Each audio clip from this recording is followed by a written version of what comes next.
E o que muda da nutrição para um aluno iniciante? E aqui eu não estou falando de distância, tá, galera? Eu tô falando de... Porque tem alunos que são iniciantes que fazem maratona. Parece absurdo falar isso, mas tem. Eu tô falando de nível de aluno. O que muda, principalmente, na alimentação do aluno iniciante para um aluno avançado? Se é que muda, não sei se muda. Tem alguma diferença para quem é mais iniciante na corrida e para quem já é mais avançado? Iniciante, você diz em relação, por exemplo, começou a correr agora? Tempo de treino, exatamente. Tempo de treino. O iniciante, por regra, ele tem menos tempo de treino, ele faz menos treinos de intensidade, que é o que você estava falando. O volume semanal dele é mais baixo. Ele tem tende a ter um volume menor, mas eu vou um pouquinho... O volume tende a ser menor, mas tem alguns alunos que já são avançados, que treinam há 8 anos, 9 anos, e que a rotina social não permite ter um volume alto, mas eles têm mais intensidade no treino. Né? Então, via de regra, vamos caracterizar o iniciante aqui como aquela pessoa que tem menos tempo de treino, que faz menos treinos de intensidade, como você falou, Rê.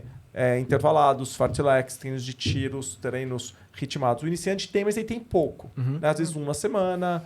O avançado, ele tem mínimo quase sempre 2, às vezes 3, se tiver em ciclo.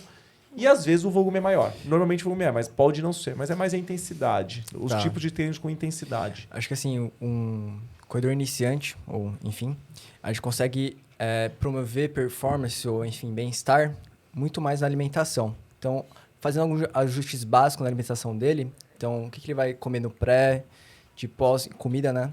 Ajustando também a questão dos lanches, porque às vezes é uma pessoa que fica muito tempo sem comer, que é uma coisa comum também, tem um jejum prolongado muito grande.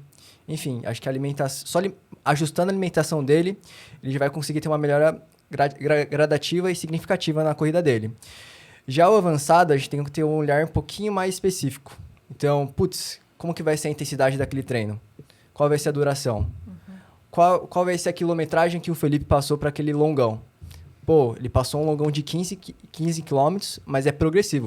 Então, ele vai ter uma progressão de pace, por exemplo. Então, a gente começa a entender um pouquinho sobre a necessidade do paciente. Então, se ele precisa colocar um carbo durante, ou se ele vai precisar ter um pós-treino mais recheado, então com suplemento ou não. Porque às vezes a pessoa treinou e fala assim, depois eu vou pra padaria. Então, tudo bem. Não, mas eu treinei, tava bem, cansado, tava com um pouco de letargia. Então, às vezes a gente começa a entrar com alguns detalhes. Tanto da parte de suplementação, tanto da parte de treino. Para entender como que é cada treino e a necessidade dele. Então, acho que o avançado, a gente tem que ter um olhar mais detalhado para ele. Né?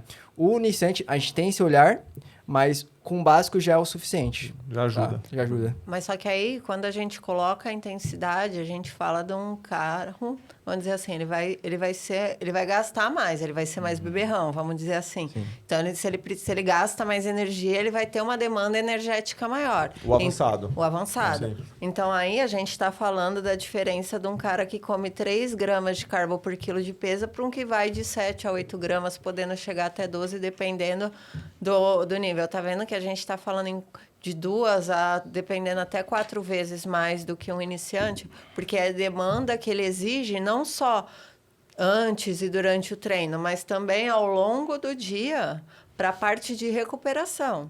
Sim. E até a parte da hidratação, pensando como que esse indivíduo ele vai chegar num treino. Ele está chegando hidratado ou ele está chegando desidratado? Ele está conseguindo bater a hidratação dele de 30 ml de água por quilo de peso por dia, fora o treinamento? Não tá. Então, no dia seguinte, ele vai chegar, ele já vai estar desidratado. Então, ele já está devendo água. Então, além do que ele ia gastar, perder de água ali durante o treino, ele ainda tem o que faltou do dia seguinte, ainda precisa do dia anterior e ainda precisa desse dia. Então, repor, saber como que tá essas demandas, até por causa de cansaço, né? De recuperação que a gente precisa.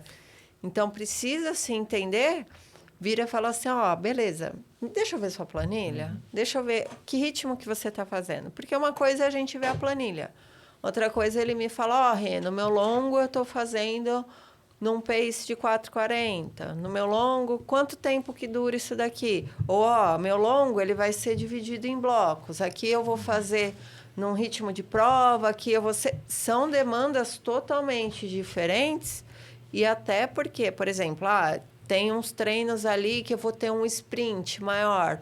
Tem alguma coisa que pode ajudar também, além da alimentação, nesses sprints, onde ele vai ter uma maior produção de lactato? O que eu posso fazer para reduzir essa fadiga muscular? Aí já começam a entrar os ajustes finos, que só a parte da alimentação, que para um iniciante já conseguiria adequar, a gente não consegue ali na parte de um mais avançado, de um performance mesmo. E aí a gente precisa ir colocando durante o dia dele.